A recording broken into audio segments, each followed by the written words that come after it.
Hey, Stephen, you want to us a little bit more model history and activity here in Massachusetts on my kitchen table. The luxurious set with the pizza cat in the background, keeping things honest.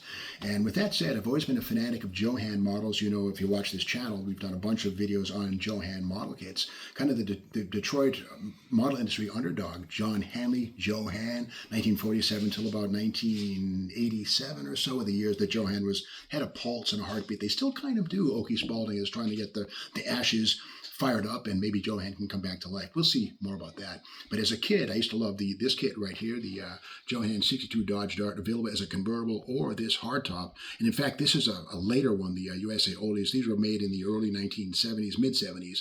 And again, a couple of different releases here. The Marlin, the F85, a few different releases, and they're interesting. They're simplified. They're more like a promo, but they're nice.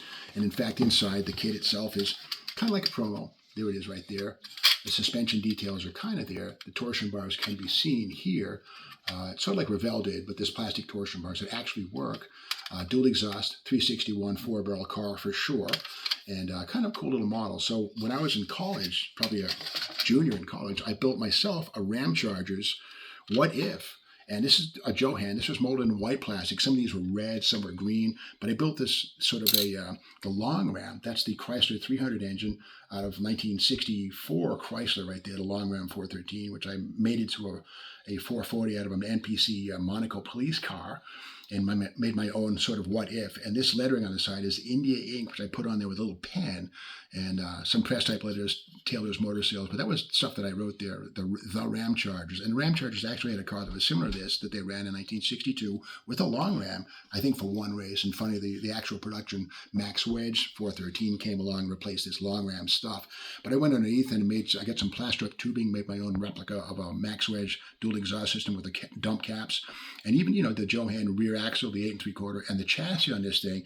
The JoHan box chassis is pretty lame, pretty basic. All that junk's molded in. So what I did is I would take the Dukes of Hazzard Charger kit and then just strip it down and trim it to fit underneath the 62 Dodge Dart body, including the 8 3/4 out of the Chrysler turbine car right there. Good thing with leaf springs. And the beauty of the Dukes of Hazzard Charger kit was that it was a nice blank slate to which to add more detail. And of course, modern era models come along, and this, you know, it came out pretty good. Again, the JoHan steel wheels on this thing with JoHan tires front and rear, the M&H Racemaster cheater slicks on the back, and a pretty credible, you know, thing for a freshman in college. Now, more modern times, of course, Mobius has really run with the early B-body theme, and this is the 65 Dodge Coronet.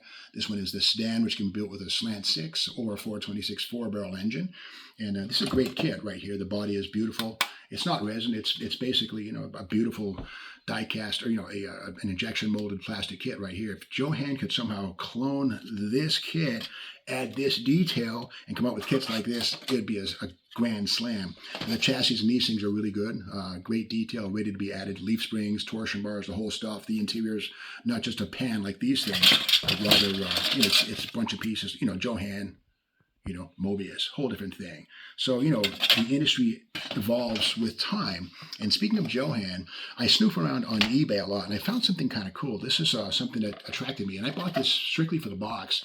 And it says here, this was awarded, this is the 1995 Christmas gift right here. And it says on the top here, it says Formation and JoHan's gift for the 1995 annual Christmas Club, or Christmas car gift. Limited production, this is number 80 of 100. And what this thing is, it's a 1959 Rambler cross-country station wagon molded in, well, it's painted light blue.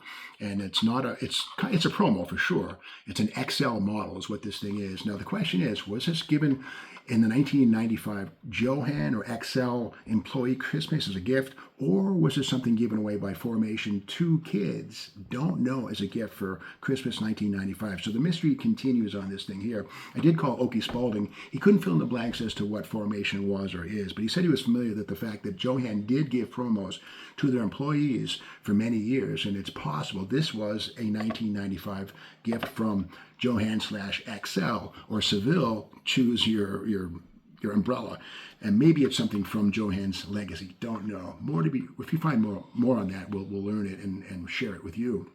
And getting back to model kits and basic model kits from the past, if you ever built a Palmer Plastics, this thing here is a Palmer Plastics 1970. It's a Super Hemi. It's a 73 or 4 Challenger. And one thing about Palmer Plastics, the box art was delicious. I mean, it's great. If you're at the toy aisle and saw a model kit, you saw this on the box, and on the sides you can see that the graphics, the details on the Hemi, and on the other side here the race parts. It's just really mouthwatering.